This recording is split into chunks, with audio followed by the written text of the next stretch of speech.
Hey there. I want to begin this episode with a request that I don't make very often. If you feel comfortable recommending this show to your friends or your audience or people in general, I would ask you to tweet about the show or talk about it on social media or message boards or things like that. Really, word of mouth is the only way that we grow. It is our best source of listeners. So if you dig the show enough to, vouch for it, consider doing that. Again, just talk about the show.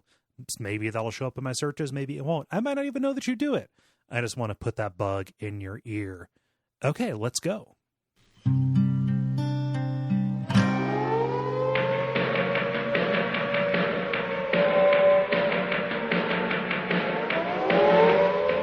Welcome to Radio Free Midworld, a podcast about the Dark Tower series of books by Stephen King and other related works, I suppose. My name is Cole Ross, and today I am joined by Bryan May. Hey, Bryan.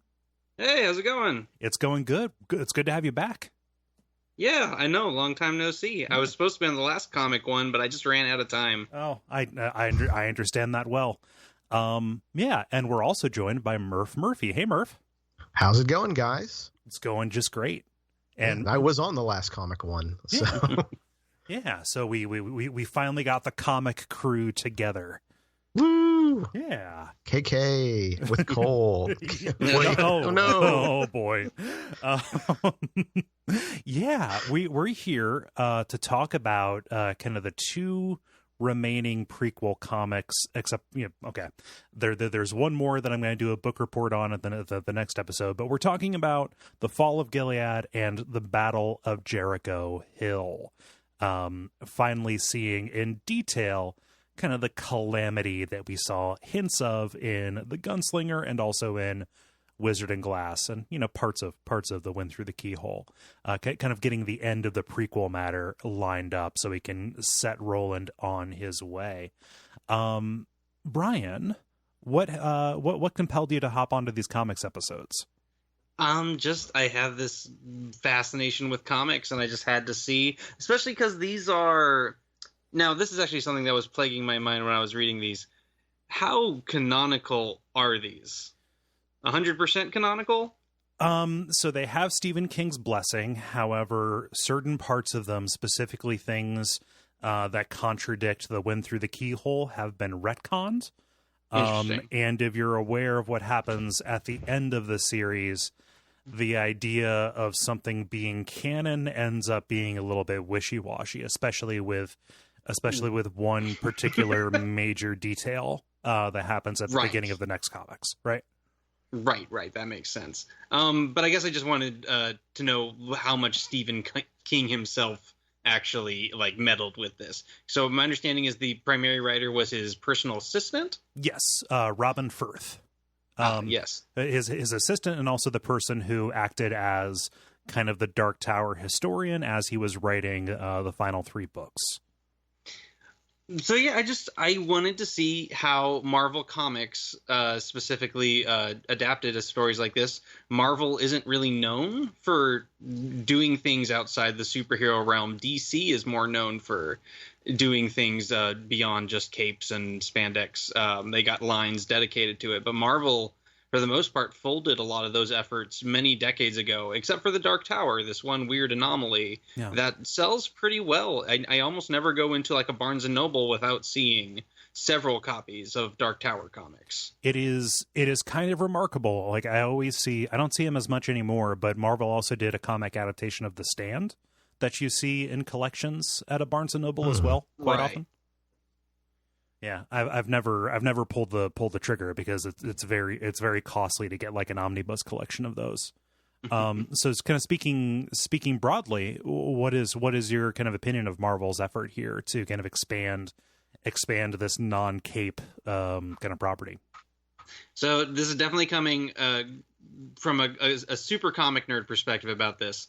I feel like the unfortunate aesthetic is really it's kind of bland, I think, unfortunately. Yeah. I'd say, to draw a comparison to video games, it's very much like the Call of Duty kind of middle of the road. Everyone can pick this up. It feels like it comes from a school of thought where it's more trying to screenplay out an idea rather than create comic pages individually. Yeah.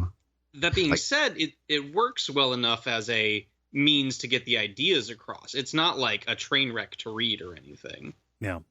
Right. I think last time, I think this collection that we read improves slightly, but I feel like this set of books really suffers from the tell not show problem. And like it's very much goddamn narrator. and I think I forget where I read it, but like the action in comic is supposed to happen between the panels, and in this comic it's very much I'm going to show you this a lot of actions happening in one panel and then explain to you what's happening, and it really throws me off. Yeah. Well, the biggest sin in that regard is that, I mean, by the time you're on the climax issue, like issue 5 or 6 of either miniseries we're going to talk about, almost every other page is just a full splash page of just one image rather than getting like any kind of motion out of it or anything. Yeah, the lack of motion is actually something that I've really kind of honed in on as something that's really problematic with this. It reads more as like a series of stills as opposed to something that is trying to convey action or story in sequential art, right? That is a very subtle distinction, and it'll sound like I'm being cute with that, but hopefully I'm getting my idea across. No, I get that a lot, and it almost is to the point where you feel like someone had these illustrations lying around, and then someone said, "Hey, we can make a comic book about this." Yeah, and it's not like there's no joy to be had there, because I'm okay with the big battle scene. I'm okay with seeing what Gilead looks like, seeing these weird landscapes and seeing the architecture and stuff. That's just not enough. There's also so much shadow. You're hardly seeing a lot of it. That is something that has gotten better, though. In general, I think the storytelling has gotten a little bit better just from a text and what's happening kind of feel. I also think that visually this is far less off-putting just from a style standpoint compared to, especially like if you look back at a Gunslinger Born. Right. So it's weirdly they got less detailed in their drawings, which feels like it shouldn't work, but but the lack of detail kind of seems to work. I'm not sure why, because if I'm remembering back, like you got to see like individual wrinkles on a wolf or something. Yeah. And here, you know, it things seem smoother, but also, and it does seem like there are more, like maybe except with the exception toward the end with the final battle on Jericho Hill. It does seem like there are just more panels than in previous, I guess the previous 2 volumes. Yeah. That said, still not enough. Right. As these comics go on, like, do yourself a favor, and even if you're not going to continue reading the comic adaptations of the actual books, they get more adventurous with the style. And also it just gets a lot easier to look at and scan. This is the final trade where this penciler and this colorist are working together. Okay. That's interesting. Yeah. And even as soon as the next book, it gets a little bit, becomes a little bit easier of a putt, even just to scan and see what happens. So let's get started here and talk about the first trade that we're looking at, the Fall of Gilead, which covers 7 issues actually that were released between May and November of 2009. I say 7 because it's 6 chapters, but also the trade paperback includes this one-off that they did called The Sorcerer that kind of retells the events of these past couple collections from Marten / Walter / Randall Flagg's point of view, giving us a little bit more context about where he comes from, about where these orbs come from, and kind of muddying up some of the cosmology and continuity a little bit more than I would want to. So overall, I actually kind of liked this one shot. I feel like it didn't tell me anything new with some kind of notable exceptions, but I guess it clarified the story in a way that felt like how a good recap episode should. I want to hear specifics about what things worked for you as we go through it. Okay. Yeah. But yeah, like we open up with this kind of exposition about the way magic works. We get kind of a preview of the tarot draw that Walter's going to do at the end of the first book, right? Showing the fate of Gilead and Roland, through these cards. But the thing that kind of sticks in my craw a little bit is this, origin story for the Bends of the Rainbow, implying that Merlin himself started out as this evil guy, and also is Randall Flagg's father, which is not really the case, and also put Flagg / Walter O'Dim's siblings inside of these balls. So what we end up with is each of these balls has kind of a demon that is kind of its patron, and it turns out that that our boy Marten is getting freaky with his Medusa sister, what lives in an orb. Yeah. So I like the idea of a kind of a demon that lives in the orb. Mm-hmm. Like I said, like the orb is probably one of my favorite parts of this book so far.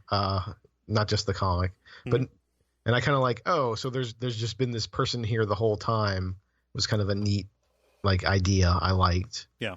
But then there's this weird kind of incest thing, maybe ? Going on. Yeah. And then it just but then again, maybe Martin's, he lies a lot, right? So maybe he's not the best narrator.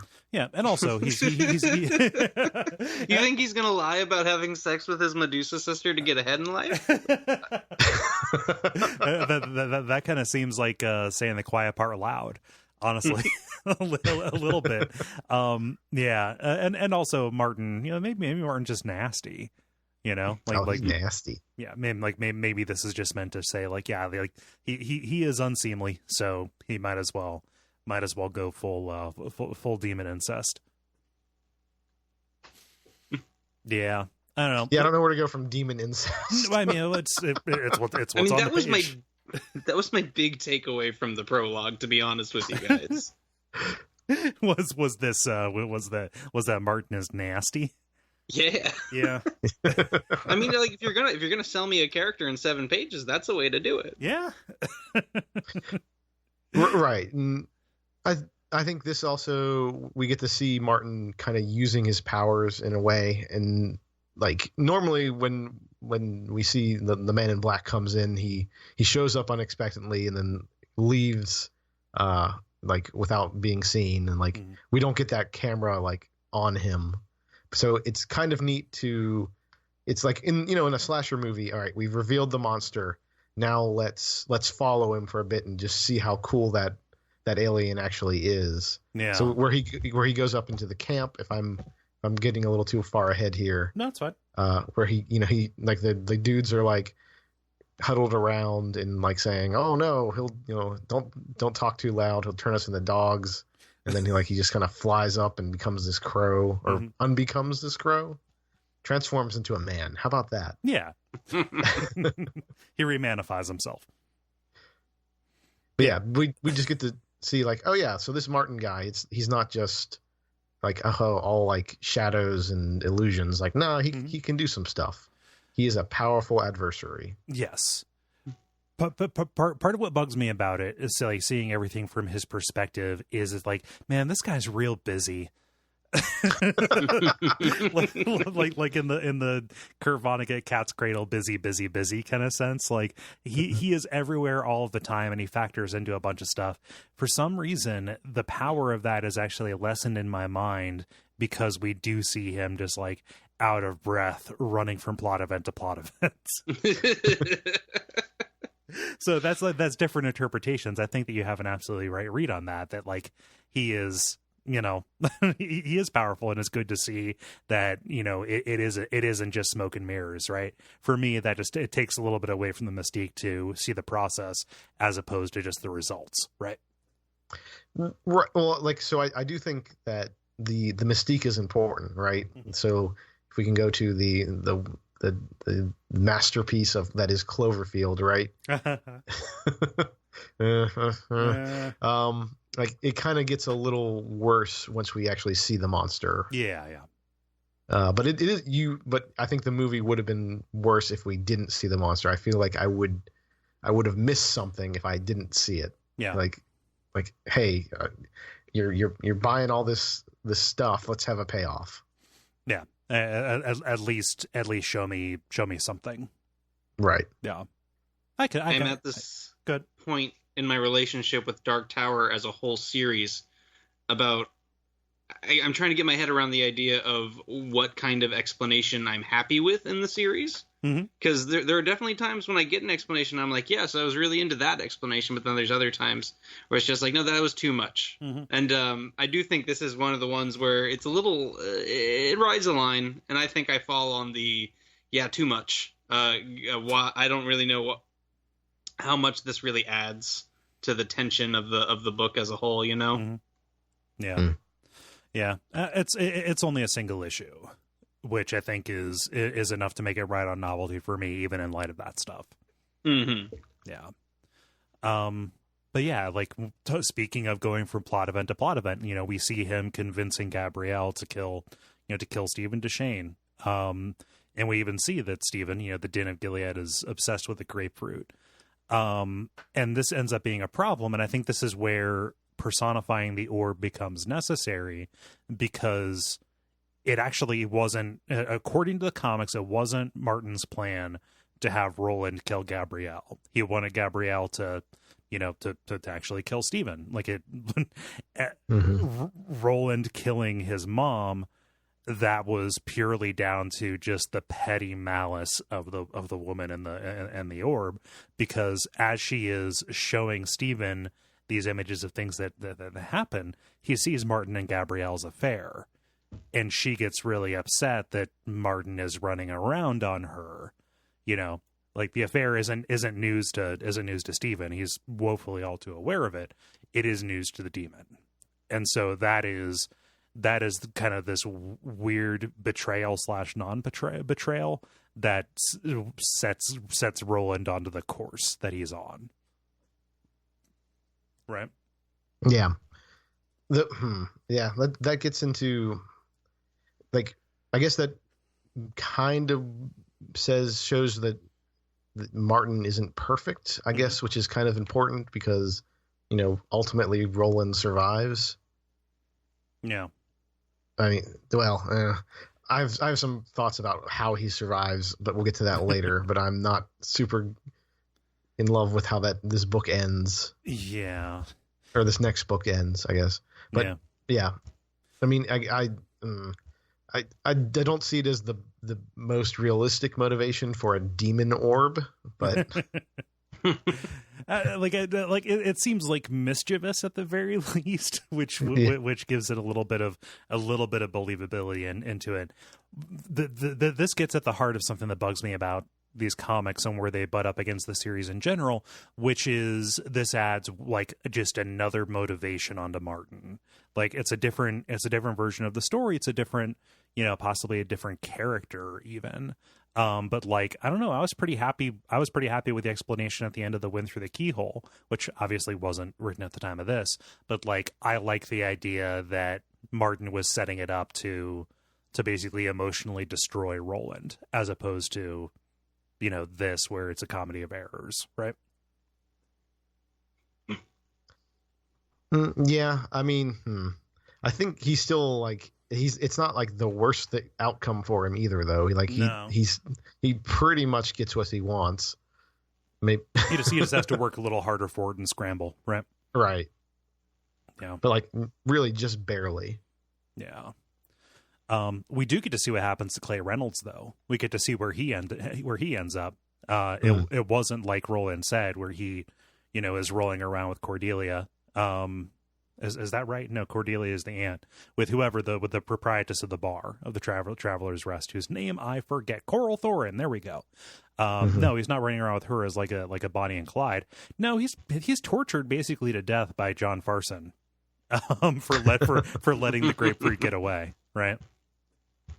And this is like, I don't think this is the first time we've seen Farson, but this is the first extended scene. We've mostly gotten just like glimpses of him as like, here he is on his gigantic throne of skulls or whatever, wearing his, Right. Honestly, I love the design of his mask. It is very good. It's a very good mask. Yeah. I would listen to a metal band where they all wore that mask. Yes, please. I don't care how much it muffles their voices. It's metal. It doesn't matter. Yeah. But this is where the plot to send Kingston into Gilead is forged, right? You know, they've got this traitor that they've turned, and we get to see again this horrible scene where Marten kills his wife anyway after they get the note in, you know, the note from him, from old Charles Champion, which is no good. But yeah, Kingston heads into Gilead with the dagger for Gabrielle and also instructions to grab the sphere. Also a poison book, which pays off beautifully. I love the way that poison book pays off. But yeah, we then see the demon putting the instructions in for Roland, you know, telling him like, hey, you know, you're gonna see Rhea, but it's gonna be her mom, and you're gonna shoot her, etc. Ha ha ha. And all of this goes down. Kingston is killed by Court again in the riddle, in the riddling, you know, but he's revived. That's how he escapes the morgue. Marten actually revives him and sends him back to Farson, so Marten himself isn't, you know, put on a pike. Yeah. That seemed a little arbitrary, but I don't know. I didn't get why. I don't know why that plot had to end that way, but yeah, it seems like Kingston could have been dead and stayed dead. And nothing. He doesn't pop up again in a real consequential way. Right. But that's. It just seems like then it seems really arbitrary where when Marten comes upon, you know, the Roland's mom and says, well, can't do anything. I can't resurrect her. I couldn't. Oh no, this was the gunshot. Okay. Yeah. It seemed real arbitrary as to why you could do one, but not the other. Yeah. Maybe he used up all of his mana. Yeah. He's out of white mana. He only had the black and the blue. Okay. Oh, is that a Magic the Gathering? Yeah. Okay. Magic the Gathering. Okay. Yeah.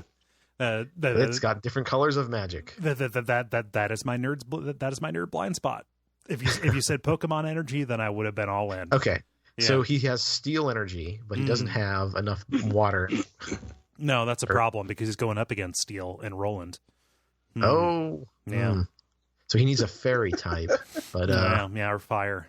So is Steel weak against fire? That doesn't make sense. I don't know. I just see. Yep. We have established the boundaries. We've established the boundaries of my knowledge.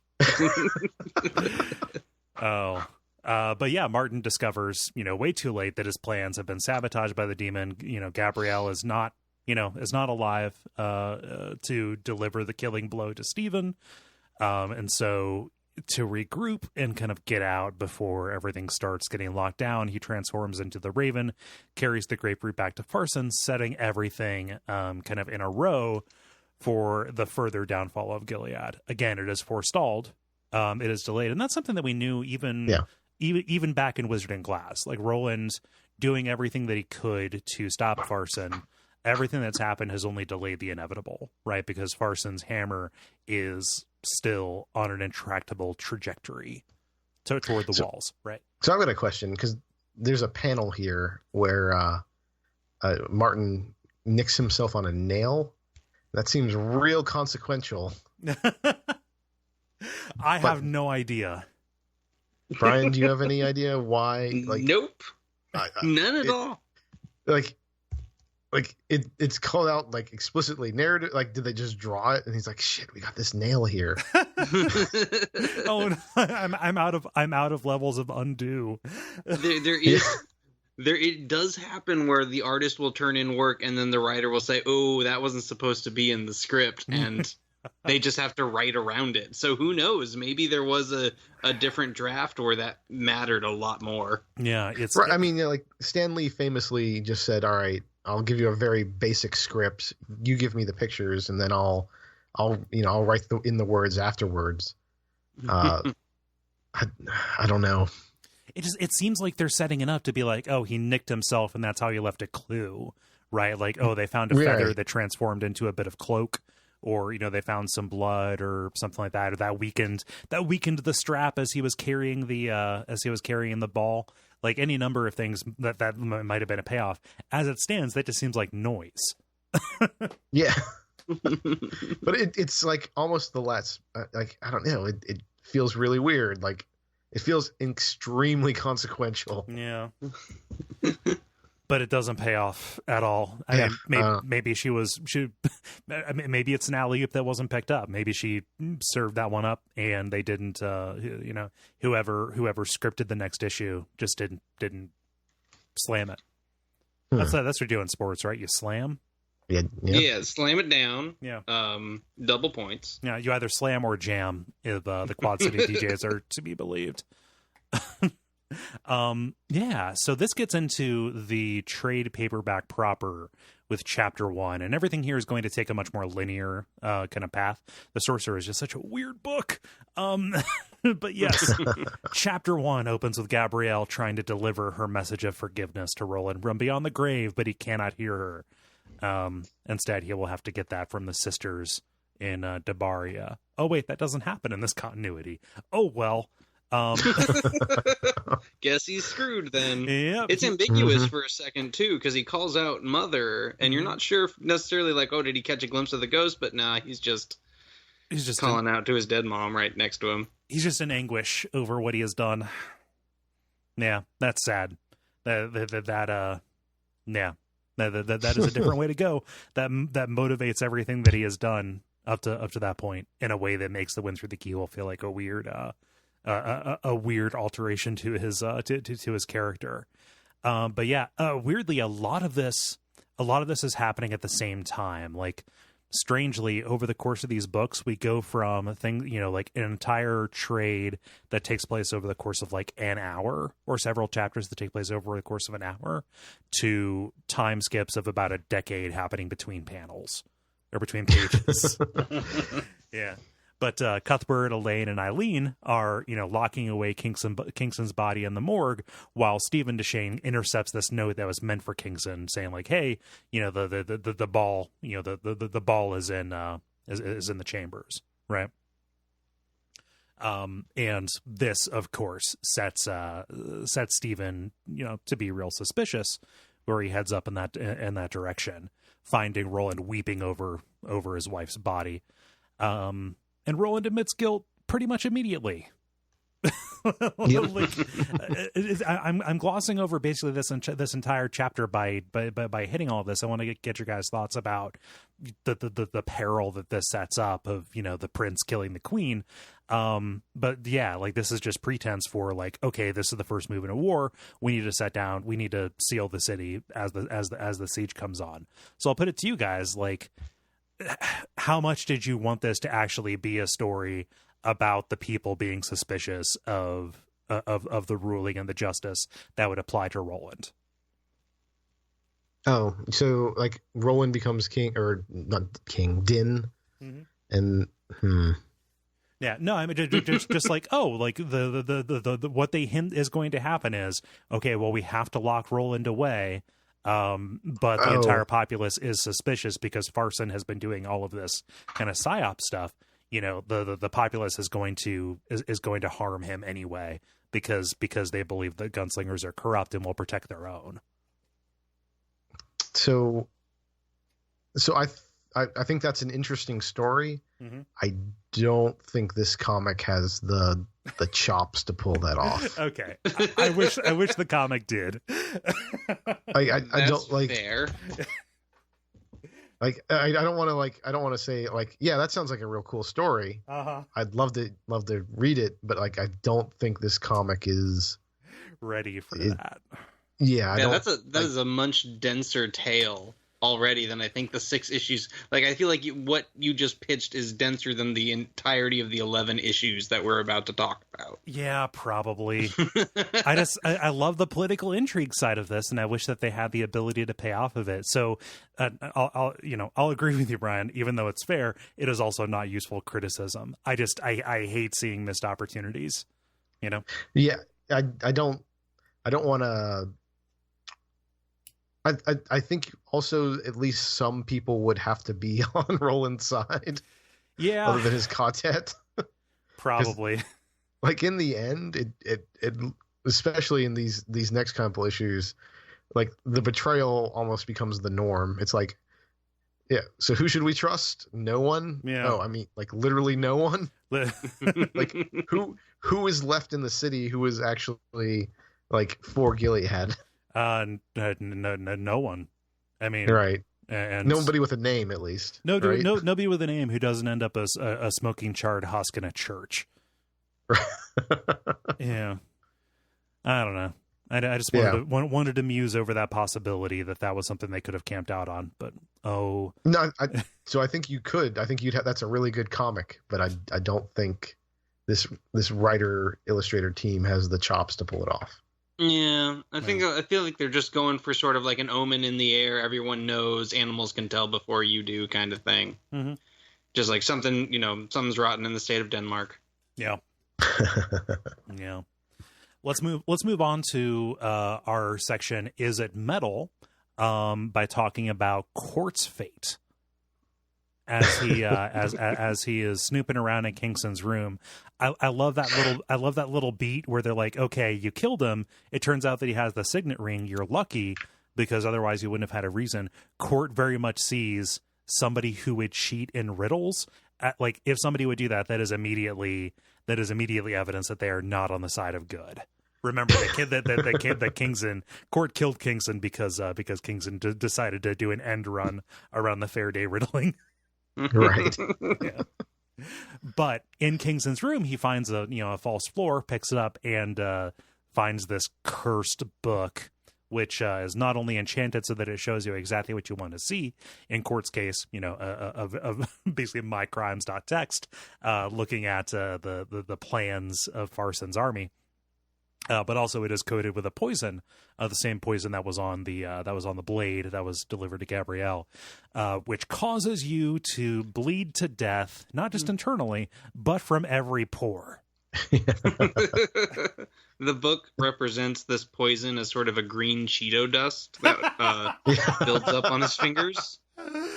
Oh man, Court and the deathly Doritos. Oh boy. Yeah, no, those are some good panels where he's licking his fingers, but yeah.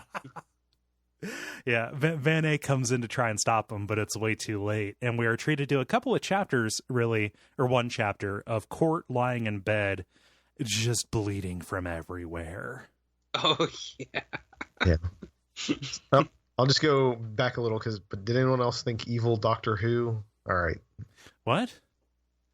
Because one of Doctor Who's major, I guess, tools that he always uses is a piece of psychic paper. Okay. That shows you exactly what you want it to see.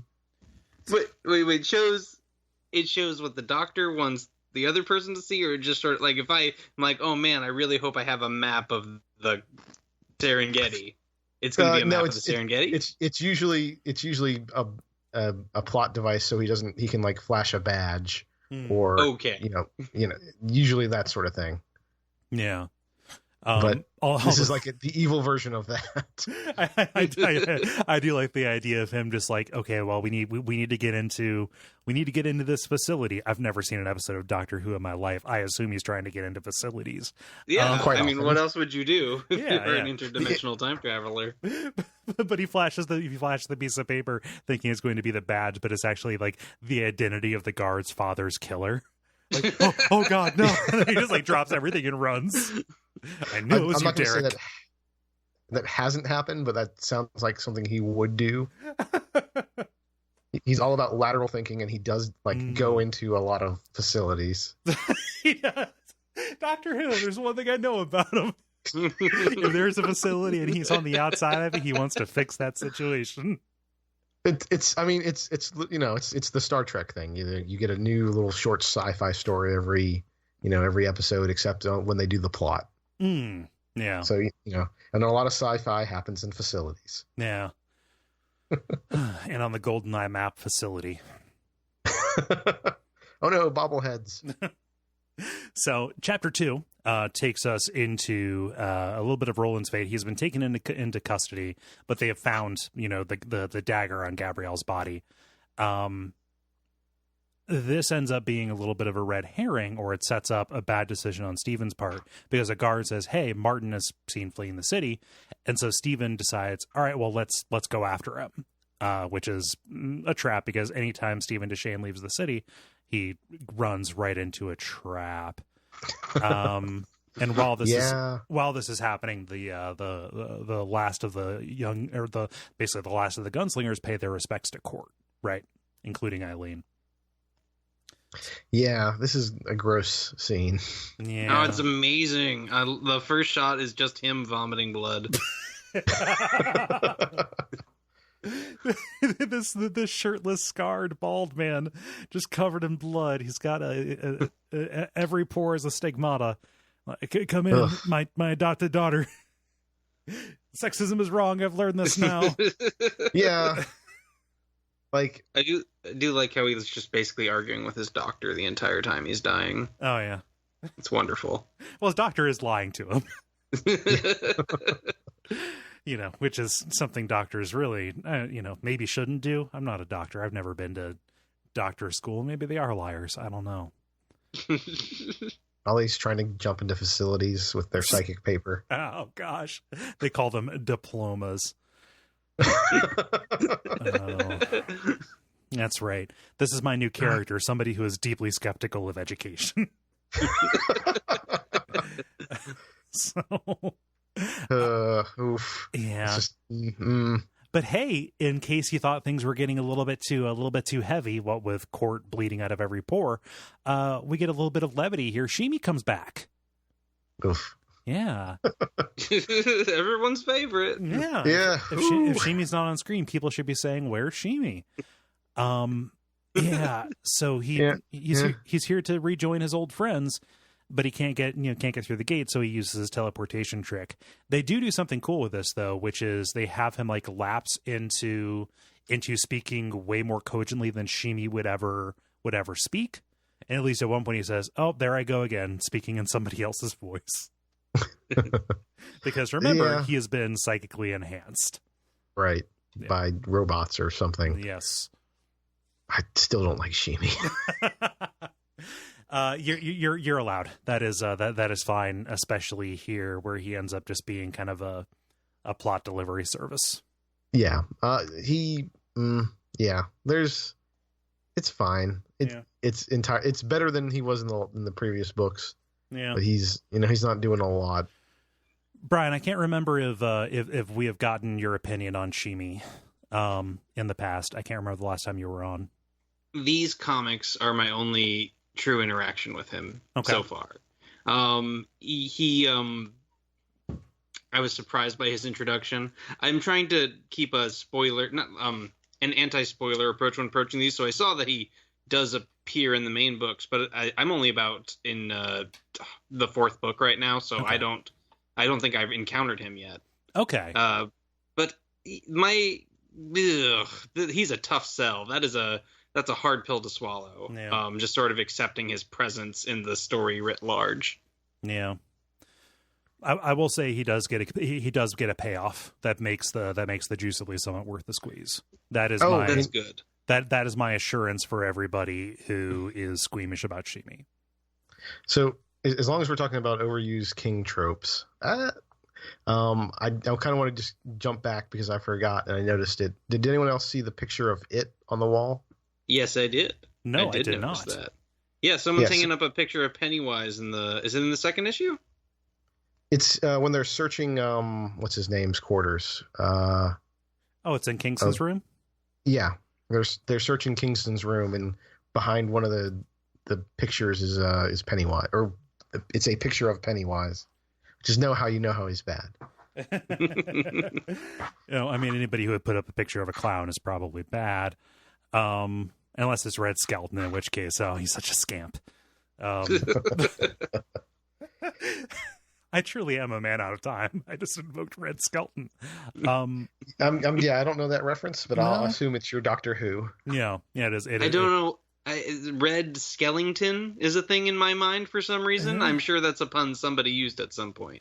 Yeah. I mostly know Red Skelton from commercials for compilations, like VHS collections of his stuff. Right. So like the same time the Shirley Temple compilations would come on, right? Yeah. And he would like dress up as like a sad clown or whatever. My primary touch point for him is the dentist that I used to go to was a big fan of his.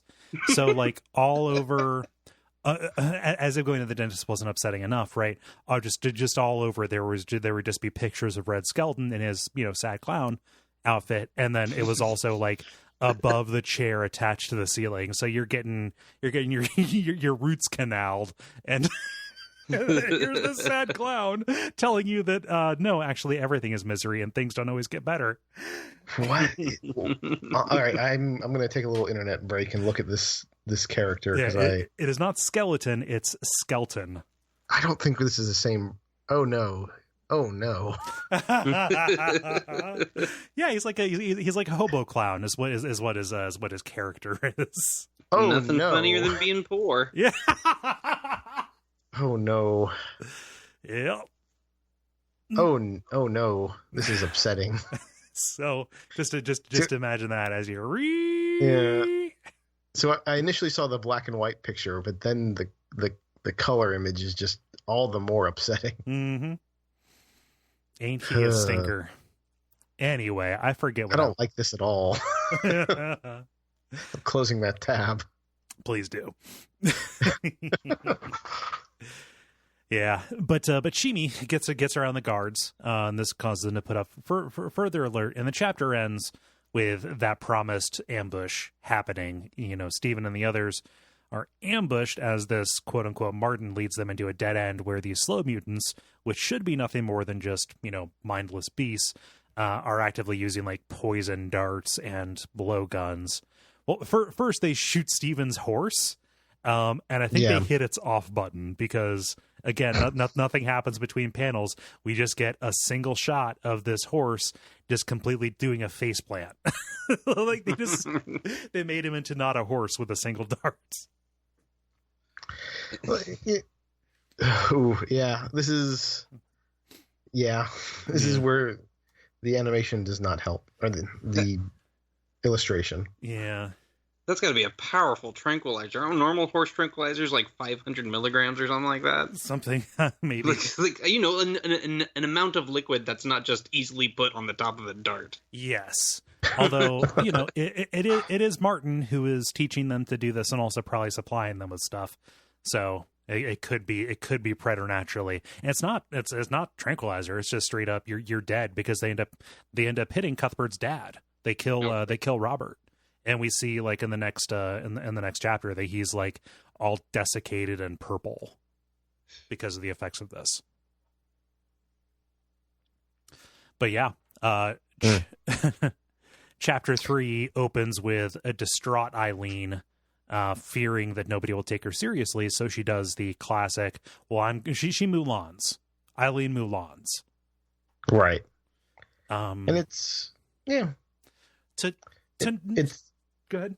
It seems fine. Like, it seems like, okay, cool. We're gonna. It's always that was where her character was heading, I think. Yeah. Right. Yeah. It seems counter to motivation though, because this happens right after Court tells her, "Don't let anybody stop you from being as good as you actually are, just because you're a woman." And then she immediately turns around and cuts her hair and binds herself and dresses like a dude. Right. It doesn't seem to stick, though, by the time we get to the next book. Right. Which, I don't know. Like, it's just like a weird little diversion. Sure. I don't know. Yeah. Yeah. Like, it's kind of commented upon and then just not until it isn't. Which is, whatever. I think the ultimate purpose may be that because she ends up being the person who breaks Roland out of jail or gets him out of jail, it is supposed to set up, a parody with what happens with Susan, right? Where Susan dresses up as as one of the kind of vaqueros, right? And comes in and, breaks him out. Okay. I can accept that is what they are trying to do. Yeah. It is the only thing that I can see, the only justification. Yeah. Yeah. But things are moving. Yeah. And those slow mutants aren't just outside the city because Shimi's nearly killed by one of them inside the walls. Right. Yeah. Things are starting to go bad for Gilead. Yeah. At this point. Things were bad, but not like, okay, we've lost Court at this point. Yeah. Now there's mutants in the walls. Yeah. They're supposedly rabble rousers stirring up trouble. Oh yeah, the populace is definitely poisoned. There's been a definite propaganda coup that's happened, and with the death of Robert Allgood, we start the process of the remainder of this series being important people in Gilead dropping like flies. Right, because Stephen comes back and says "Hey, Cuthbert, I need to talk to you. How do you feel about being an orphan? Yay or nay?" And kind of this running theme comes up. We saw this with Eileen, but it's double underlined here. Cuthbert basically says, "I would have never taken up the gun if it could have meant that my dad would never die." Mm-hmm. Right. It's sad. I like Cuthbert a lot. I don't want bad things to happen to him. Yeah. Yeah. Well, that's a wish you don't get. Nope. I know how he goes out. Yeah. Oh well. But yeah, Van A, turns out, is shot dead by one of the city guards while he is preparing Court's body for burial, starting up almost this kind of Lucy skit of errors as people discover the body and then they're killed immediately after they discover the most recently killed body. Yeah. Yeah. I know it's not being played for comedy, but I laughed as they just kept on piling up. It's like it's like a run of Hitman gone very bad. Oh gosh. What is it? That terrible movie from the 90s, My Father the Hero. What? Okay. You got me, man. So there's a scene where they're on a planet full of I guess all the evil people are idiots. So they throw this device, which is a grenade that if you pick it up, it disintegrates you. So they throw this thing, and then an entire battalion is wiped out because they go oh look, they disappeared. You two, check it out. All right, now you. Oh, so it's reusable, so it just keeps happening over and over again. I don't think it's My Father the Hero. I think it's something. It's something around that lines, but not. I think My Father the Hero is a romantic sex comedy for some reason. That's an awful title for a romantic sex comedy. Now, My Daddy the Hero is a different one. Oh. It's a very different kind of movie. Yeah, My Father the Hero is very much a sex comedy. Weird. Yeah, but also from the 90s. Okay. I'll do a little bit of searching around this and see. I think it's Mom and Dad Save the World. That's what it is. Oh, okay. Okay, yeah, Mom and Dad Save the World. Okay. I'm sorry, No, that is that is perfectly fine. Starring Terry Garr. Huh. Yep. That's and John Lovitz. Yeah, John Lovitz and noted monster Jeffrey Jones. Oh, good. Anyway, so with Van A dead, Stephen is weighing his next move. He's got this captured spy. We saw him leading everybody else into more ambushes in a previous trade. Justice was giving bad advice, saying hey, if Roland walks, no matter how justified it is, the people will rise up and hang him. They will administer their own kind of justice, for killing their queen. Again, this is the dropped plot thread of political and judicial intrigue that I wish that I could have seen here. Right. It kind of just comes to nothing. Like Roland is let out and then nothing matters. Yeah. Like it potentially could be seen as motivation for Stephen, acting without thinking, leading his men into more ambush, but he's like killed immediately afterward. Yeah. Yeah. So the alternative, to having this happen is basically like a wag the dog kind of thing. If you strike against Farson, he has the small encampment, someone nearby, then that will justify the war. It can be out, etc. Stephen goes for this, not understanding that justice isn't to be trusted, right? Mm-hmm. This is where Eileen breaks Roland out of jail, and this is also where Jamie DeCurry's father, who is like the head doctor for the gunslingers, he walks in on the scene of Van A's murder and is killed. We have these guards that just end up just perforating people with these knives over and over again. I mean, yeah, they got to get better guards. Like, they do. But yeah. Oh well. You better wish you'd put more points in charisma, I guess. Yeah, or maybe rotate them out, check their backgrounds, stuff like that. Oh wow. Yeah, but never mind. Two-factor authentication on the guards. I don't know. Yeah, I don't know how to make that joke work. I have like a rough outline of like, oh, you get a second person to say 6 digits. Yeah, no, I can't make it work. I'm sorry, man. The world has moved on. I wanted to help you. It's good. I think there's some very specific jokes because of who I am and where I work, but we're good. Okay. But everything here ends with Stephen's band being reduced to basically nothing because justice has betrayed them once more. It is not a small camp. It is basically the entire army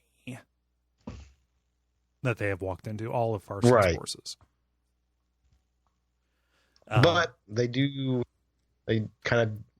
do like, I guess, Stephen's response where he figures out the logic. Mm-hmm. Well, you haven't shot me yet, so obviously you want to take me alive. So I'm just going to stand here and start shooting people. Yep. It's such an incredibly badass scene that I'm like, all right, I'm kind of surprised I haven't seen this in a movie somewhere. Yeah, actually. Deducing that, like, oh, you actually can't hurt me, so. Right. So I'm just I got bullets. Yeah. Yeah. It just makes me want even more the adventures of young Stephen Deschain's quartet. I want to learn more about what he has done, but who knows if we'll ever get that. Oh, well. Chapter 5 opens up with this, crazy long flashback. Not crazy long, but flashing back to a long time ago of Arthur Eld actually building Gilead. And that narrator, that goddamn narrator, just talking about what a great man Arthur Eld is. Are you guys as bothered by the narrator as I am? It became white noise at a certain point. Yeah. Like it's pretty not good. It's just useless. It doesn't actually add that much information. Yeah, I feel like it doesn't, but it also doesn't work well enough because if you take out all the words in this, there's not enough action, like in between panels. Yeah. To tell what's going on. So. Yeah, it's kind of you're caught in this weird gutter. Yeah. I don't know. But yeah. The takeaway here is that Arthur Eld, in his infinite wisdom, has actually built Gilead with all these traps, basically these pits that are pocking this entire place. Only Stephen Deschain and Christopher John survive the ambush. They basically are both wounded and they prop each other up on their walk back. And they order, hey, let's prepare the city for battle. This is another part of the comedy of errors. Christopher Johns is killed when he discovers DeCurry's body going in to get patched up. Those blue shirted guards. Yep. It's like Yeah, it's they like all the dress one. alike. So they all dress alike, but it's like the one with like the blonde crew cut who does all the wet work. Yeah. And then Steven goes down as he's looking over the plans for the traps, right? Trying to figure out where they're all at. The same guard, the blonde crew cut guy, comes up, stabs him through the chest, and you think, okay, well, that's going to be the end of it. No, because Stephen Deshane is no mere mortal. He instead brains his assailant with a wine bottle and then shoots him out of a window before he can escape with the plans for where the traps are. And thus ends the saga of Stephen Deshane, as both Alan and Roland find their fathers dead, and Roland takes up the mantle, the final dean of Gilead, the dean of Gilead College. Going around putting Marten on double secret probation, and it is now up to the young guns to lead the defense of the city. What do you guys think of Stephen's final moments? I think this is actually of the sequences in this book. This is actually pretty good. I actually have it open on my iPhone now, and I'm just kind of flipping through it, and this one works. And also strawing a message in your blood, never not cool. Mm-hmm. Yep, just up and down, all metal, all the way.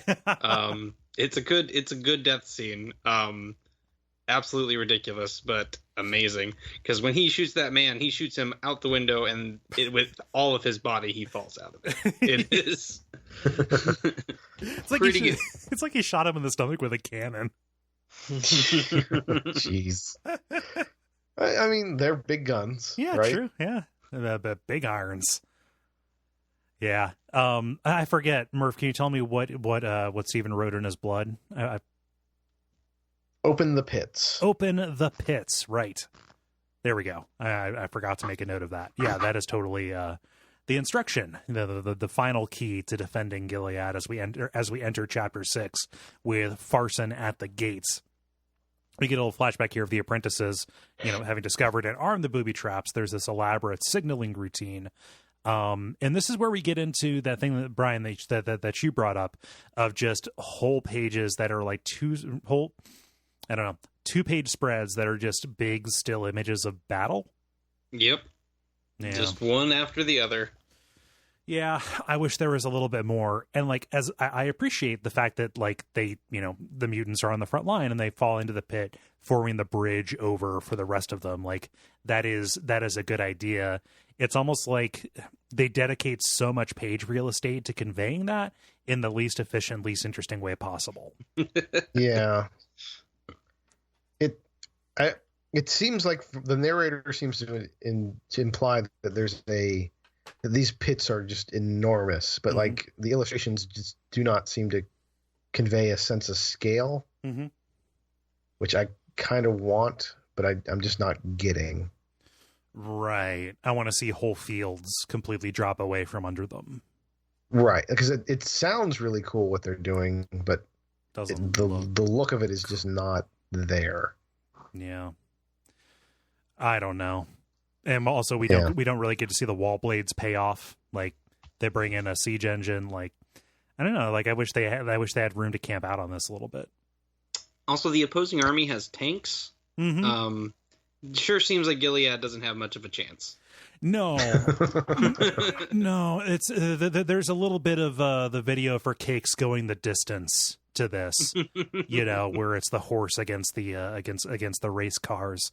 The idea being that one gunslinger is as effective as hundreds of non-trained opponents or whatever. But yeah, Farson, his whole game is unearthing the old technologies, right? So yeah, they don't really stand a chance, and they the walls of Gilead are breached, causing Roland and everybody have to leave the walls to kind of go inside. We get the one final betrayal by the guards, as they go down to the sanctuary where the women and children are hiding. And we don't actually see what happens. We see a little bit of the aftermath as the gunslingers come in and kill them.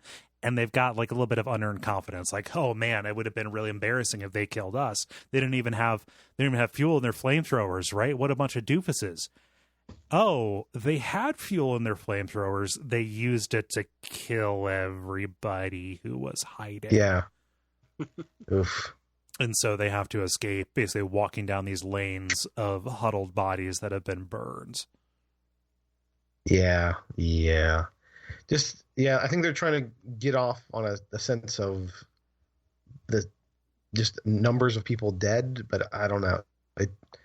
Things seem off. I don't know, like especially with the pit was filled with mutants. So how many am I supposed to be impressed by the number of mutants there are, or the size of? I don't know. Like you're trying to tell me this pit's really big, but now I'm more impressed by the number of mutants. And then, so how much fuel did you have? It seems like there's like even more than that one scene from Spec Ops: The Line. Yeah, they're throwing scale around willy-nilly a little bit. Yeah. But it's like, I think, oh man, this sucked. This was real bad. It communicates that. Yeah. Like all hope is lost, and what this lays down is there is no Gilead left to defend, right? All that remains of Gilead is the people who are on their feet and carrying guns. As they flee out of the city, and Marten raises the banner, the icon of the Crimson King, over Gilead, claiming it once and for all. And that is the Fall of Gilead. Any thoughts on that particular trade, Bryan? Overall, I felt pretty good about it. It definitely had, because there's a very much a lack of being in Gilead in the main books proper. Mm-hmm. So it was really interesting to see the final moments. I do agree that I do see a different universe where it's a very different kind of Fall of Gilead, but for what they went with, I mostly liked the decisions they made. Mm-hmm. Not so much, the comic itself, the mechanical details of how they told it were, iffy, but overall, pretty good. Yeah. It should be noted that there is a bunch of retconning in this. Like, there is no time for Roland to have gone off and headed to Dabaria, right? King filled in those details.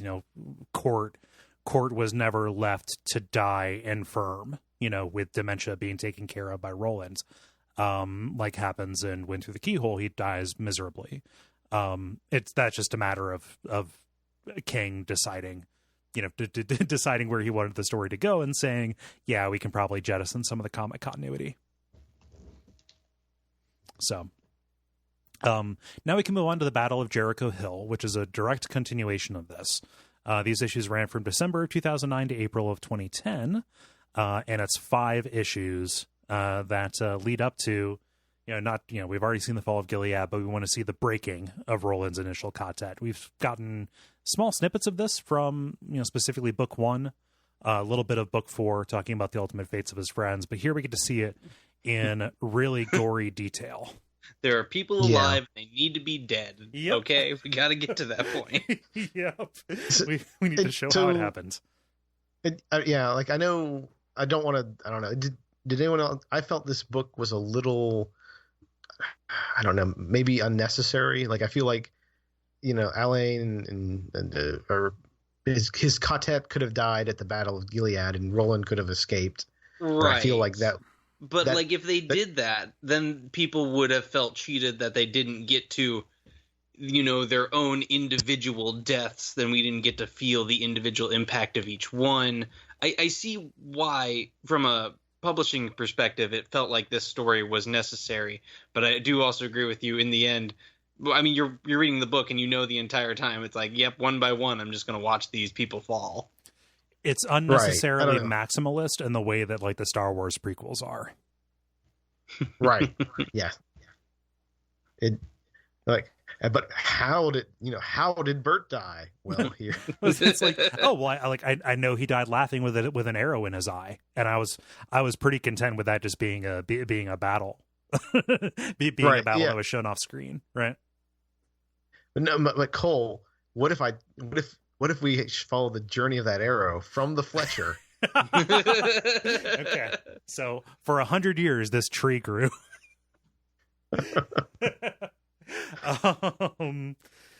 Yeah. This is where we get a little bit of an age up on Roland, though. A bunch of time passes, so he's no longer a 15-year-old kid. Yeah. Yeah. I don't know. So sorry, that was an abrupt. No. Like I'm trying to segue. Good. It kind of felt that way, but also he doesn't really act all that different. Right. So the impact of him growing up, like, again, I feel like these 14 and 15-year-olds are way more mature than I am in my mid-30s. Yeah. So, and also their dynamic doesn't change, but between the three of them, which, I guess dynamics between groups of friends don't really change an awful lot, but like you do have wisecracking Cuthbert and stoic Elaine, and that's about it. Not that's about it, but you know what I mean. But right. Yeah, it's been 7 years. So, yeah, like, I mean, time passes, the world seems to change, but the quartet doesn't. Yeah. Which, I don't know. I do like the idea that they are a kingdom in exile, basically an army without any land to fight for anymore, and that they continue to elude and harry Farson's group. Right. Yeah, it's a real kind of like, hey, rebellion story, which is sometimes really good. Yeah. But then if it's not going to work out, it's kind of like, oh well. Man, I wish they would have gone and hidden out somewhere and lived their lives to the fullest while they could. You're right. Or maybe this is a generational story. Yeah. We can't do anything, but maybe a generation from now. Yeah. I don't know. Things have to die. The world is moving on. Yep. Speaking of moving on, over this time, like, they keep on coming back to Gilead and watching it decay more and more. Like, it opens up with this once beautiful city that we've seen now crawling with mutants, right? It is just an empty shell. Farson has left it behind because they got what they wanted, or most of what they wanted, by breaking the affiliation, right? The gunslingers survey this, and we get a little bit of a preview of stuff to happen later in the books. Marten swoops down. He's been waiting in ambush following them. And Shimi kind of like jumps in, intercepts this lightning bolt as a beamquake happens, causing a fissure to erupt. Neither of you have finished reading the series. Is that correct? That's correct. Yeah. Yes, so a beamquake comes out of nowhere. I think it's a cool idea. So what's happening is, with the Fall of Gilead and Farson and the Crimson King's forces being here, they've been working on, taking down the tower, not directly, but by, attacking the beams themselves. Right. And when one of those snaps, what happens is it just tears a line along the earth. One of these happens in book 5, I believe, as the plans continue. But like, this is where Roland has experience with them. It's a little bit like the Stark Blast in Wind Through the Keyhole. But yeah, Shimi's knocked unconscious, and he gets another thing that we're going to see a little bit later, these visions of kind of the manifestations of the beams, right? He sees this group of young men, all of which are covered in blood. They're harmed. They say, hey, we're dying. And one of them is dead. Right. Yeah. Which is, I think that's a real cool concept, is just the personification of this abstract thing. Mm-hmm. Like I'm kind of like the orbs, like maybe they're not, maybe I kind of like it a little better, but like that's a trope that works for me. Mm-hmm. Yeah. Like, what is it? There's that one game coming out where you can date your weapons or something. So there's so many of those now. Yeah. It's a whole genre. Yeah, I know. Point. Yeah, it's a specific one though. I forget. It's a team that has done stuff before that I enjoy. I know what you're talking about though. It's like a dungeon crawler, except it's it's got a dating sim kind of thing. That's ridiculous though. Right.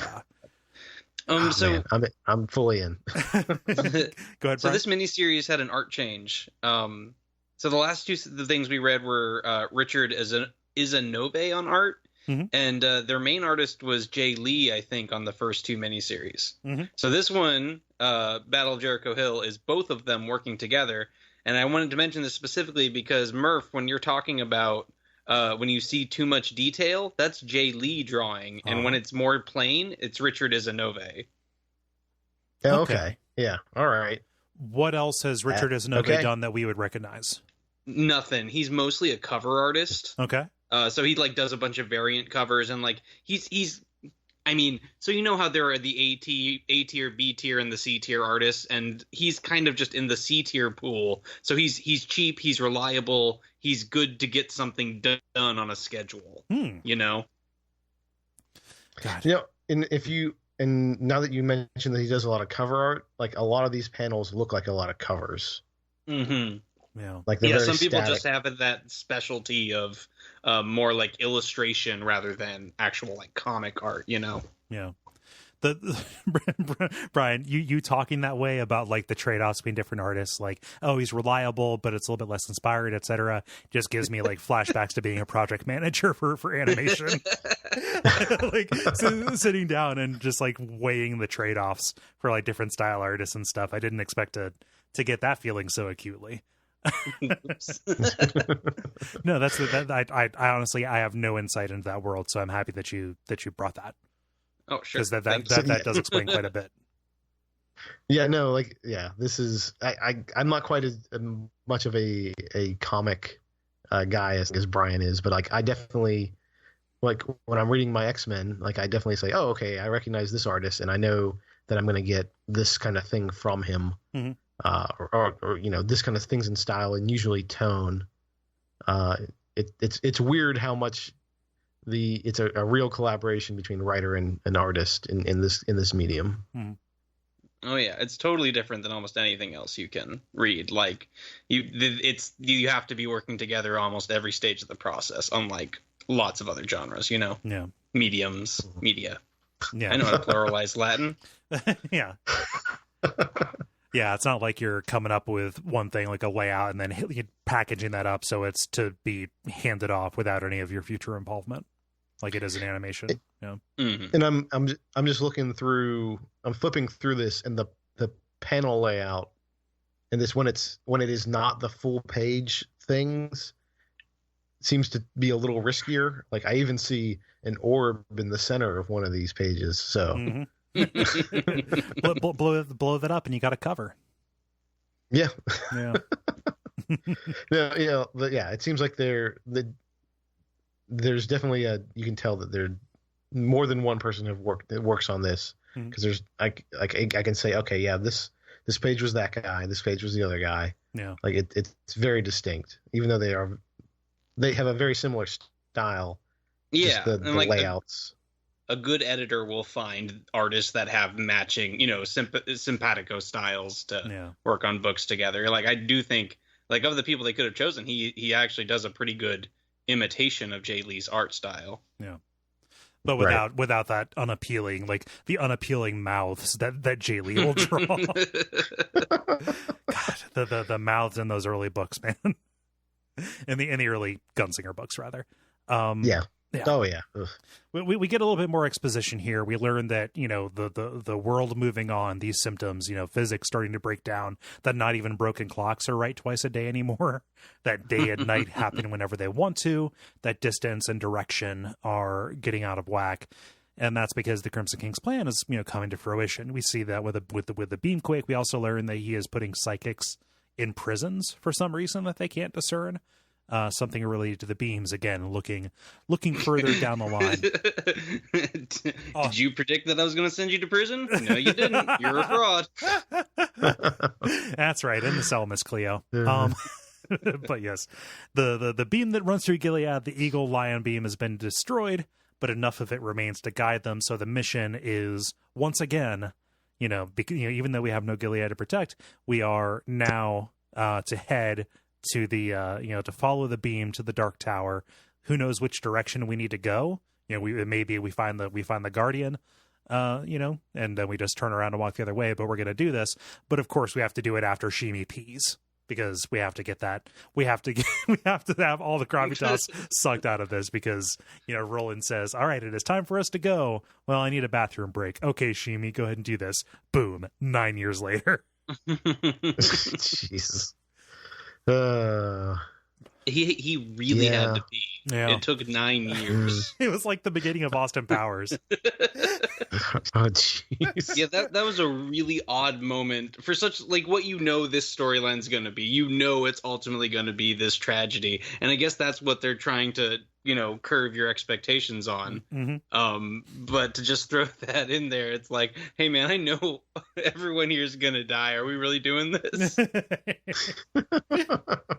Well, he is a teenage boy, and they do spend a lot of time in the bathroom. Yeah.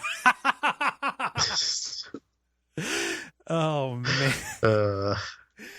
This takes us to another time skip, chapter 2. It's 9 years later. Shimi's finally done peeing, and the eroding walls have kind of turned them back around, and they're back at Gilead, which is kind of at the center of Farson country. And they, the Gilead's fighting forces have kind of become guerrillas, as we talked about. We get to see the Farson is like reviving not just tanks at this point, but is bringing laser beams back online. So I guess my question is, how did you get back to Gilead? I don't know. Yeah, it felt like we're going for the tower, and then 9 years later, well, we didn't go to the tower. Like, why? you tell me everything else. Yeah, it's a real Lost Woods situation over there. Yeah, they didn't figure out the puzzle to head towards the tower. Yeah, I guess like. It's kind of like how Roland is implied to have spent like millennia chasing Walter around the Mohane Desert, but then you look at it on a map and like, oh, like that is like 20 miles of desert at most. Yeah, I have no idea. Yeah. All I can say, and this sounds like a cop out, beams. All right. Yeah. Fair. Yep. It's good enough for everything else. It might as well be good here. Yeah, but they're able to destroy this gigantic. I love the way this laser array looks. It's like a big bug that's on the end of a gigantic pole. Yeah, yep. I guess it's supposed to look otherworldly and alien, and it does. Yes, and they're finally able to to destroy this, but not before they vaporize somebody. They're amazed as the body disappears in the flash of light. But all of this is preamble for another betrayal and the introduction of this character who has a similar motivation that we've seen time and time again. We have this guy named Randolph, who's a gunslinger, who is way too attached to his job. He doesn't go with his family as they gather berries, and they're kidnapped by a mutant, while they're out. And ultimately they are used as leverage, and it becomes the undoing of the remains of Gilead. And I've seen this same idea done so many times in these comics. We've done 4 of these trades, and it's popped up 6 times. Yeah. Oh yeah. Like I was like, I almost said again. Like I had to check and make sure. Like, is this just a retelling of something that happened before, and now I just forgot? Yeah. Nope. Yeah. All right. This is. Here's the thing. It keeps working. Yeah. So why stop? It's kind of like Stephen DeShane, like always being led into ambushes. I think it's poorly motivated. Bryan, convince me that I'm wrong to be upset about this.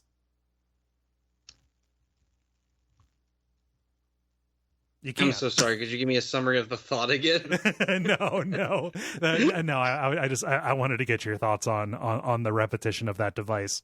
What device? That's what I kind of lost the thread. Sorry. Oh, the gunslinger who has something or somebody dear to him taken, so it causes him to betray. Well, it sure makes me believe that gunslingers aren't as great as they say they are. No, yeah, maybe they're a little bit too hyped up. Maybe they're believing their own stories. God. I mean, even like this kidnapping story even follows the same beats in that, the bad guys kill, like they take 2 people, they kill one of them prematurely. The gunslinger being blackmailed still continues to betray, and then they kill the second person regardless. Yeah. Like, oh well. Yeah. Yeah. So, but that sets up, and this will continue throughout the throughout this trade. Chapter 3 opens here with Roland and his allies talking with somebody about, Farson's recent kind of stuff here. And also kind of being unable to find Randolph's wife and child, picking up Randolph as that one who betrays, so they agree to send out and look for them. But, Randolph knows where they're at, but he is under Marten's thumb, as he is kind of basically relaying all of the gunslingers' plans over the course of years. At one point they say, yeah, they've kind of outmaneuvered us for a year straight.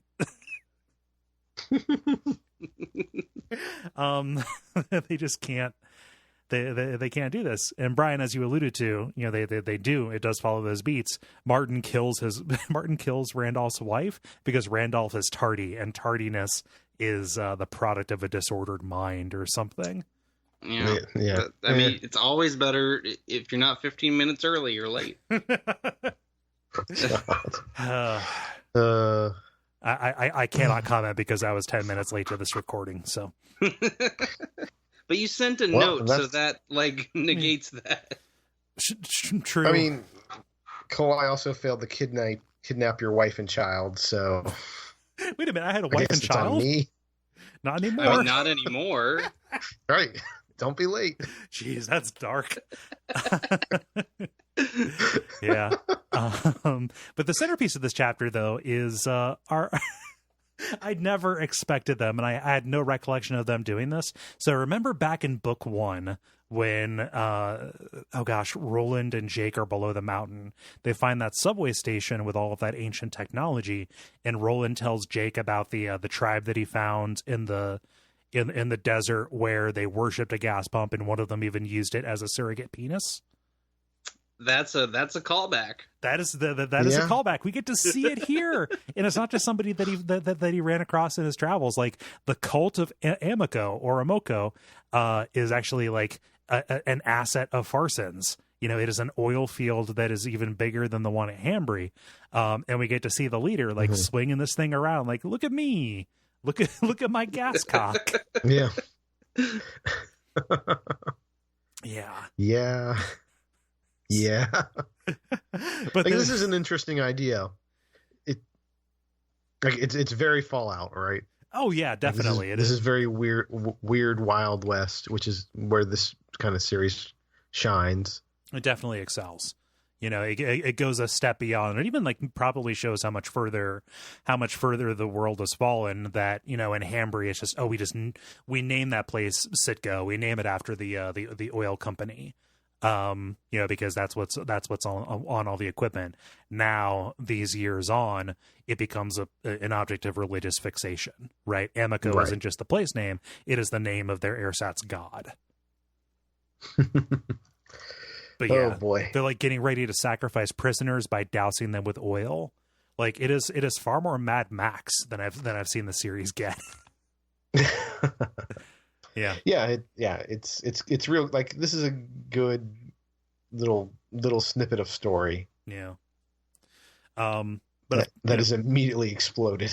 Well, literally, they deny Farson this oil by lighting the place on fire, but not before they're able to save some of the prisoners. But while they're doing this, Randolph actually betrays the group and betrays Shimi, handing him over to Marten. Shimi tries to send out a warning, but no dice. It doesn't go. So is this the end of Shimi? Is that how that story kind of... It's the end of Shimi for now. Okay. Yeah. This is setting him up. I believe there's another one-off that is about Shimi's kind of journey that happens somewhere a little bit later. How does he Forrest Gump across the wastelands and on his way to the Dark Tower? Yeah. This does explain how he ends up where he ends up, though. Okay. How he ends up in Marten's hands. But it's sad because, Shimi is a good friend. He is. Eh. He's definitely not a bad guy or anything. I can't hate the guy, but yeah, it's just he's the Jar Jar Binks of the Dark Tower. Oh, shots fired. Yeah. I said it. Chapter 4, again, we have another ambush being planned, this time attacking Rim Rocks, trying to destroy Farson's ammo dump. and all of his tanks and such. But again, they are they're outmaneuvered by Randolph, who wants to get his son back. And ultimately, this ends up being like Marten makes a good point. Like, after all of these years, if you return with your son, people are going to wonder like where he's been and how you actually got him. They're going to know right away. So why don't you just defect? But he's not going to do it because despite the fact that he's been betraying his friends for years, Randolph still has some kind of pretense of honor. It feels like he would honestly do less damage if he just like, all right, I'm on this team now. If he just disappeared. Yeah. That or disappeared or just joined Randolph flat, like just be a normal dude in his army. Like you'll do less damage. Yeah. Yeah. And instead, he thinks that he is helping everybody, but he just provides cover to bring Randall Flag, to bring Flag, Marten, whatever, into the camp. With actually a pretty clever disguise. Not only does he turn himself into kind of this monk / penitent, which becomes his man in black persona, that Roland ends up chasing across the desert. But in order to, say, in order to provide more collateral, not just the son, say like, well, you captured Marten as well. He grabs a crow and transmutes it into a replica of himself. But because he can't teach the crow to talk, he has to bind his mouth so he doesn't start shouting caw, caw. Yeah, it's when he shoots the crow, the gunshot is spelled out with 3 A's, and every other gunshot is spelled out with 1, as if it's somehow an elongated gunshot. He went into bullet time. Yeah. Very slow-mo panel right there. Yeah. I don't have an answer for why that would be, but it's just something weird. Yeah. It's a good fake out because the actual Marten has gotten out of all of his trouble by turning into a crow anyway. So this wouldn't actually look any different, right? Mm-hmm. Yeah. Who knows? Their general De Mullet, who is named and absolutely should not be named if he is going to be named De Mullet. I mean, if I'm gonna hate a guy, that's a good name for it. Yeah, but he's a good guy though. He's just a bad general on their side. Fair. Yeah. But Randolph has given them bad intel. Rimrocks isn't an ammo depot. It's been abandoned, right? Turns out that it's just more ambush, and this is where the fullness of the betrayal is laid out. But all of this leads to another battle and a lot of confusion in the ambush at the camp. So much confusion, in fact, that Elaine, riding back to break some of the news that he has discovered, is accidentally shot. Both Cuthbert and Roland fire at him. Neither of them know who shot the killing blow, but they are both just immensely guilty because they have killed their best childhood friend. Yeah. Yeah, that sucks. That is tragic. It is such an unceremonial, ignominious death. He didn't deserve that. He should have gotten a better end. More of them should have. I liked Alan a lot. Oh well. But pathos. Pathos. Yes. But his final words are confirming Randolph's betrayal. And so Cuthbert says, all right, well, we may have, I forget how it's said, like, we may have shot Alan, but you put him in our sights. It's up to, like, we need to kill you. Like, we need to get the revenge. You have harmed us for years. Randolph says, no, it's not your right to kill me. And, that's only me. And Randolph kills himself, denying them the revenge. Right. And kind of putting everything, into the final motions, right? Because they realize how well and truly fucked they are because they have been walked basically right into a situation of being surrounded. And this is where Roland fires his extremely elongated bullet at the crow. Yeah. And this is a cool sequence, though. Like, I like this a lot. Like it's a good plan. It's a good plan that the wizard has. Yeah. But yep. And then he wizards out of it. Yep. Bye. Caw. So, but yes, this ends with Farson's army attacking. We don't realize that this encampment that they're at is Jericho Hill. Like they just say it like, oh no, they're coming to attack us here at Jericho Hill, where we all die.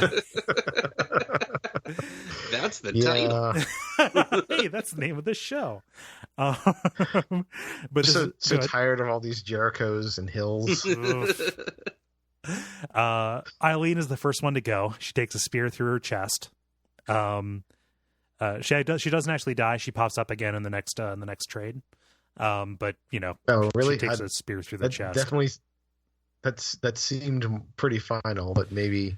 Yeah, they definitely they play it as a death for sure. Mm-hmm. Yeah, they talk about like her brain shutting off. Yep.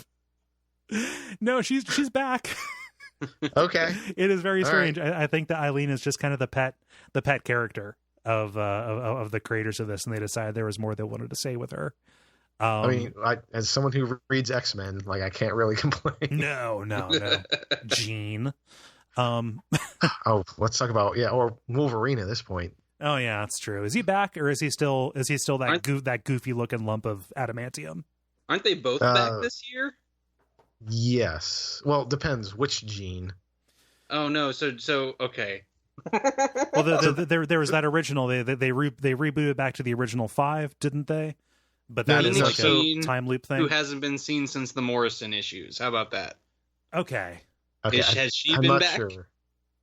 I'm not sure. I know that the Jean they bought, that Beast brought from the past to the future, and then they kind of stayed. Yes. Is still around. Yeah, that was a few years back now. It's been a while. You're right, but yeah, she's still around, but Cyclops I think is still dead. Except for that Cyclops. Right. Of course. Cyclops is young again. Jesus Christ. See, he was killed in Battle World. Was he? Okay. Trying to use the Phoenix Force. Wow. Yeah, the X-Men really kind of is like the Taco Bell of comics, where they have the same 5 ingredients that they just remix over and over again. Yeah. Yeah. Yeah. I love X-Men. I love it to death. No, yeah, it's real great. But yeah. So Jamie DeCurry, our friend from The Wind Through the Keyhole, our friend who said 2 words in the entire series, he dies trying to protect Roland. Roland is really upset, but Cuthbert says, like, you realize that he died protecting his din. You can't be upset about this. You gave him the best death possible. So, yeah. I feel you can be a little upset. Yeah, you can be upset. You can feel guilty. But of course, Cuthbert is not around to equivocate about this for much longer, because we get to see him die. Marten is there present at the battle, fires a crossbow bolt straight into Cuthbert's eyes. And Cuthbert, dies. He doesn't die laughing like is described in the books. I would have much preferred if we had that, that kind of canonical scene represented. It would very much be in the spirit of the character. And since this is the only representation of that we get, I would have liked to have seen him do that. No, instead he just kind of dies making sardonic remarks. Yeah, that's less of a good line, though. Yeah. That's a little bit too wordy. Anyway, the general that Farson has sent in his stead, Grissom, he, shoots down Roland, right? Injures him. Grissom asks for surrender, but then, Roland refuses. Actually, he says, I like this exchange, actually. Grissom shouts at him, surrender. And Roland says, no, I won't accept your surrender. Purposefully misinterpreting what Grissom said. But that is a good line. Yeah. That's a good bit of banter. Yeah, it's a real Princess Bride. Oh, yeah. Yeah, that's, I hate to be that guy. No, that's fine. I forgot that happened in the Princess Bride. I about said the Crimson Bride, which sounds like the name of like a K horror series. And the grim and gritty horror reboot. You know, that's aren't they rebooting that? Never mind. Are they? They can't not be, right? That seems so unnecessary. Like, are they gonna get the? Are they gonna get the? That's why. Are they gonna get the fucking Rock to play Andre the Giant's role? Like, oh man, Cole. No, I just wish that into existence, didn't I? Yeah, you did. You just that's gonna happen now. He's not big enough. Oh, they should get the mountain from Game of Thrones. They can do like Hobbit technology though. They can foreshorten them. He's funny enough to do it though. That's the thing. That's the thing, right? Like he's charming. Like he's a very charismatic man. He's just overexposed. Yeah. No, I wouldn't be that mad. Yeah. About that part. It depends on. Yeah. Never mind. So now we get into the ending. You know, the battle has happened. You know, Farson and his men are piling up the bodies, you know, of the deceased gunslingers, the remains of the resistance here. And Roland is among them, but he's only playing dead. And he only survives because there's an order, you know, we need the bodies intact, you know, so Farson can have his, can have his fun with them, something like that. And that is the only reason that Roland isn't, you know, chopped up or burned or anything like that. I mean, I understand that rule, but I feel like a special exception should be made for the monarch of the opposing army. Yeah. Just saying. Bring his head. Something like that. Instead, all we get is Marten spitting on Roland's body. It's just best practices, is all I'm saying. Yeah, you can just be sure, you know? So I'm slightly confused. Doesn't the Crimson King need Roland alive or something? Or is this... I don't know. He needs Roland's gun.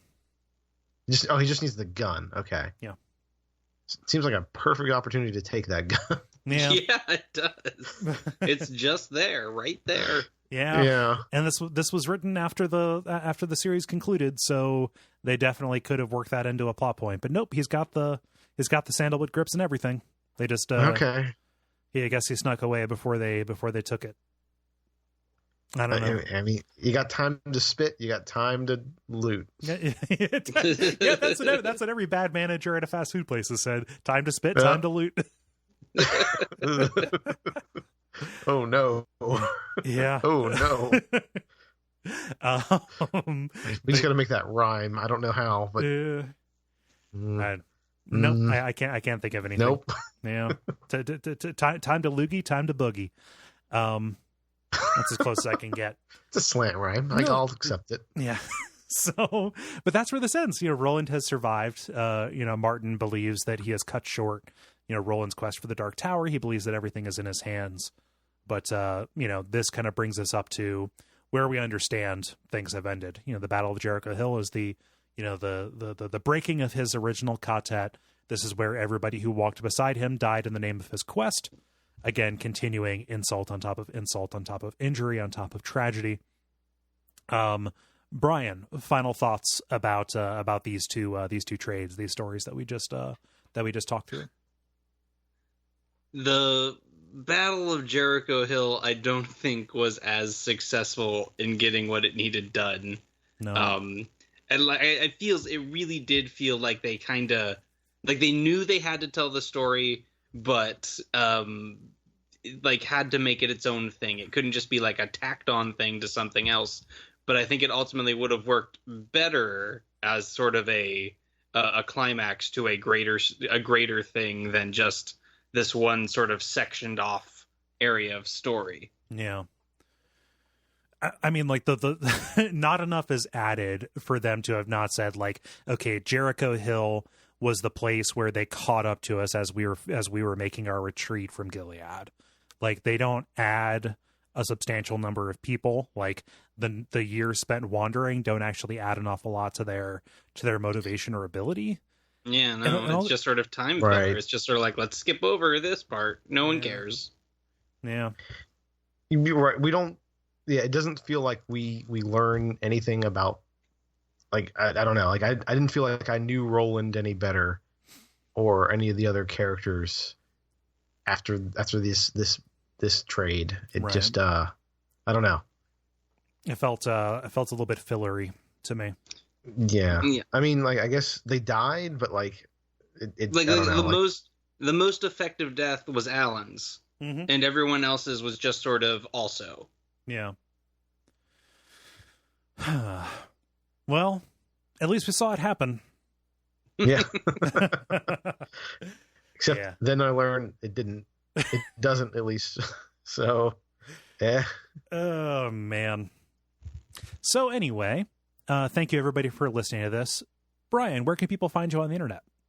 Oh, I'm on the Duckfeed Slack, mostly in the Watch Out for Fireballs channel. Join me in my quest to play all those ridiculous games for no real reason at all.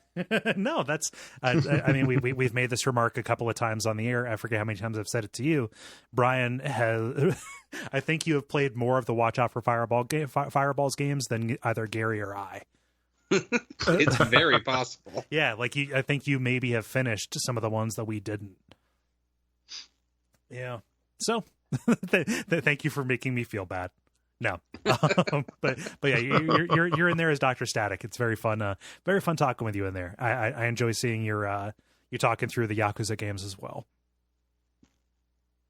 So yeah, that's what I'm here to promote. The Yakuza games. Everyone play Yakuza 6. Just came out. I'm sure it's great. Yakuza 6 from a small unknown publisher named Sega.